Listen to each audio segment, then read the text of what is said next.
It's Yuntaku time with Akko and Tamo. What does Yuntaku mean?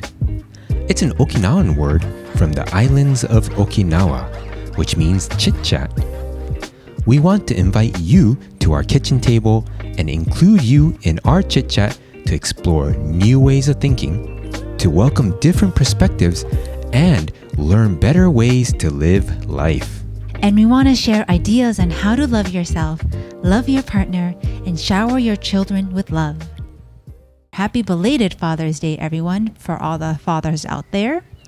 And today's topic is going to be, has the meaning of Father's Day changed since you've become a father? Thank you. I had a great Father's Day. Thank you very much, Mama. No problem, Dada. We got to spend it with our daughter, and it was fantastic. I loved it. And yes, since becoming a father, things have definitely changed.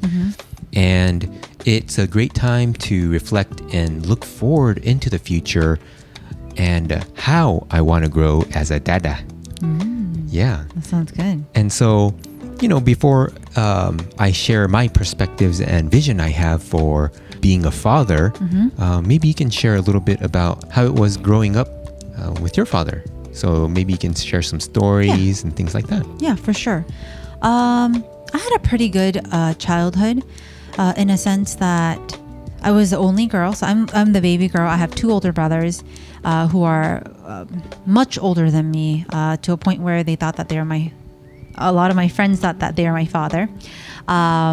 So in a sense, I had maybe three fathers, but my dad was a pretty involved guy, I guess, in a sense. He would take me to the park and then teach me how to bat just because he was really into baseball, super into baseball. He would teach me how to catch a ball. Pretty much every weekend, he would take me to the park, a neighborhood park, and teach me that. And I would hit the ball, and then my brothers would have to fetch it, and I would run all the bases, our imaginary bases and everything. And other than that, there were times when I got older, he would take me to the driving range, and we would bond by me hitting the golf ball super just unprofessionally. I don't even know where it went. But yeah, I used to do that a lot, probably a couple times a week. I would just kind of tag along with him because I wanted to go with him. And sometimes I would just go to the putting area and just putt. And yeah, it was really fun. Other than that, he would shower me with a lot of love. Whenever he would come back from work, he would always give me a warm hug and a kiss on the cheek. And it was very comforting. And I felt that I was very loved. And so those were some of the memories that I do cherish. And there was a lot more memories. I pretty much tagged along with him on a lot of trips. And then, yeah, there are times where he liked to fix cars. So I would help him fix cars. Well, help him in a way that I would hand in the tools, and he would teach me what type of tools is what. And so, and then I would kind of look under the car with him. And I'm sure I remember he wasn't really comfortable with it because it was kind of dangerous, but I was like, I'm okay, don't worry. Anywho, but yeah, I had a really good childhood with my dad. That's great. That's really great to hear. Yeah. And, I think that when you're in your formative years, having support and love from your father really was a positive thing for your life. Yeah, I think it was. Yeah, so has Father's Day changed as far as, since you've become a father? Yeah, definitely. Things have changed quite a bit. And I can split it into two main things that I think about, which is one is perspective and kind of a metaphor, perspective and metaphor, and then the vision I have. Okay. And what I want to share is some of the perspective / metaphor that I have in terms of becoming a father. One of them that I really like is the metaphor of a rocket ship shooting up into space, outer space. And we all know that, when a rocket launches, it has boosters, right? And then it carries payload. And as the rocket is ascending, the boosters cut off.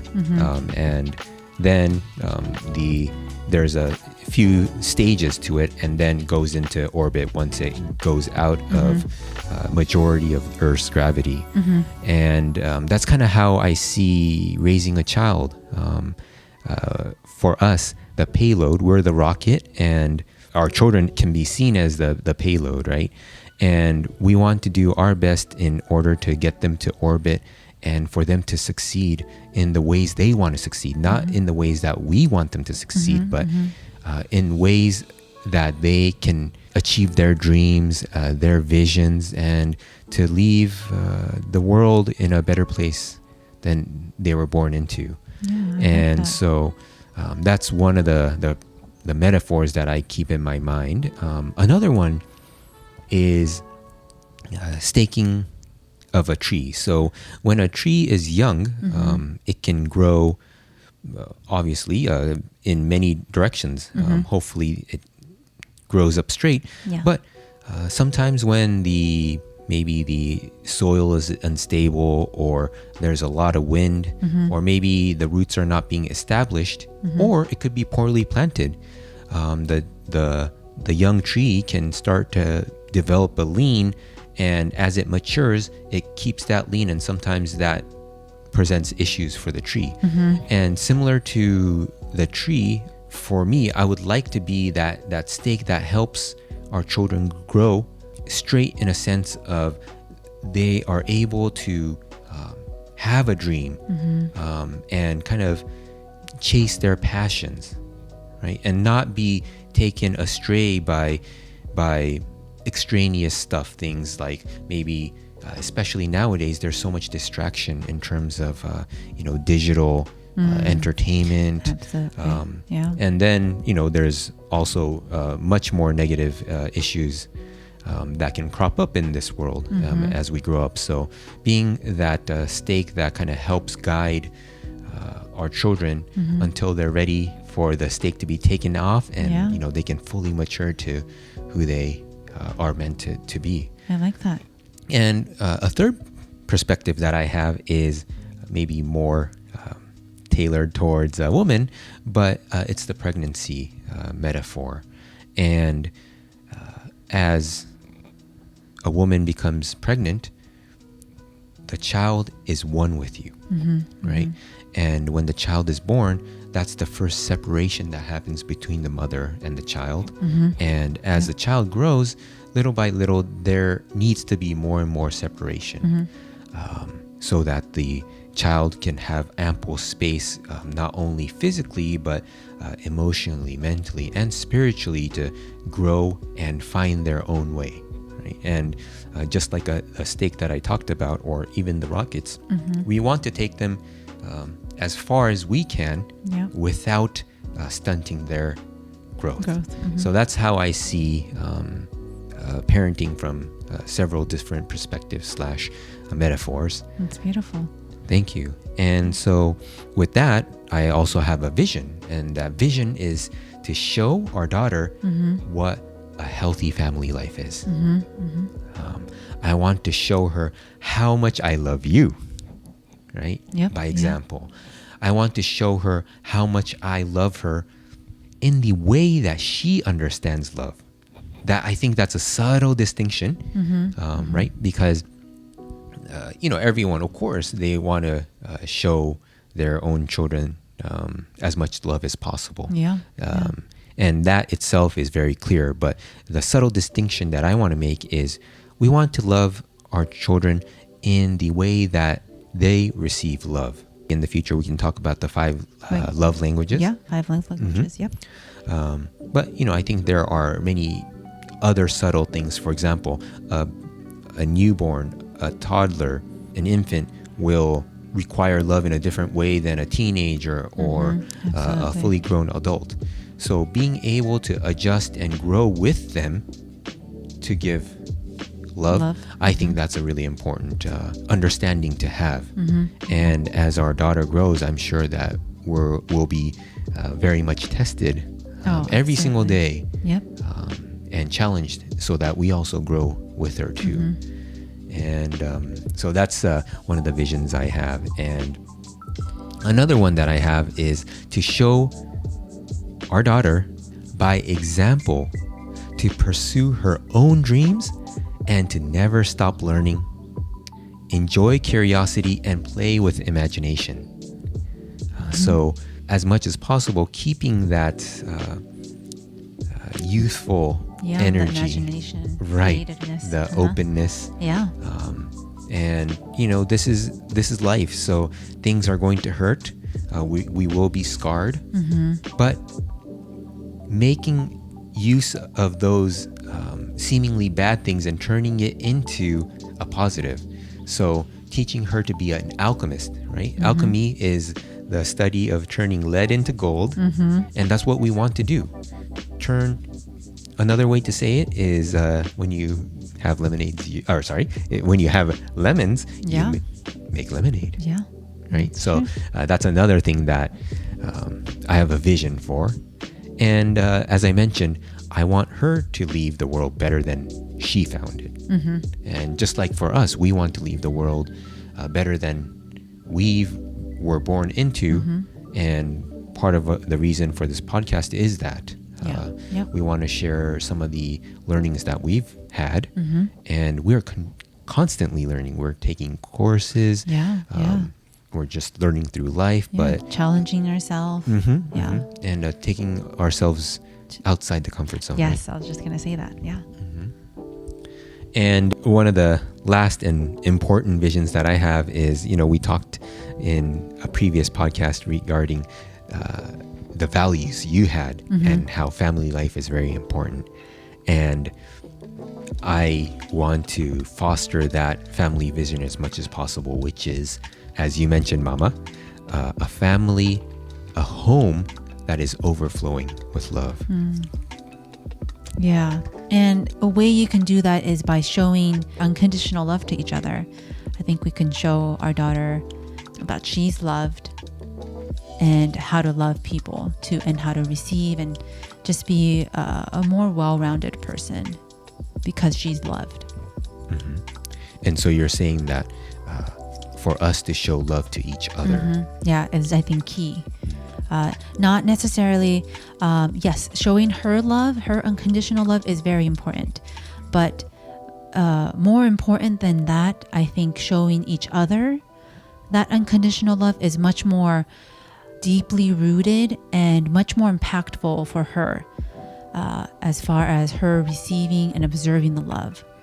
Because again, I mean, your children can feel emotions. They can feel the love. And so if your parents are not being truthful and honest with their love with each other, then your children's gonna catch on to that, and they're gonna know.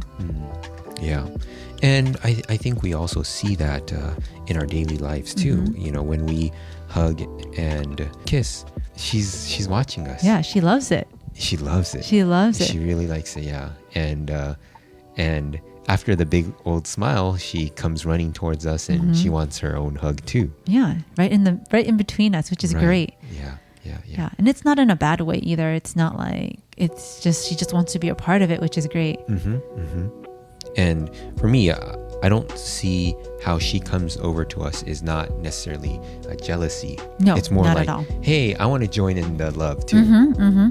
And we welcome her in, give her a big hug, and put her center. And give her a hug, right? Both of us together. So I think that's really beautiful. And we all love that. We do. We do.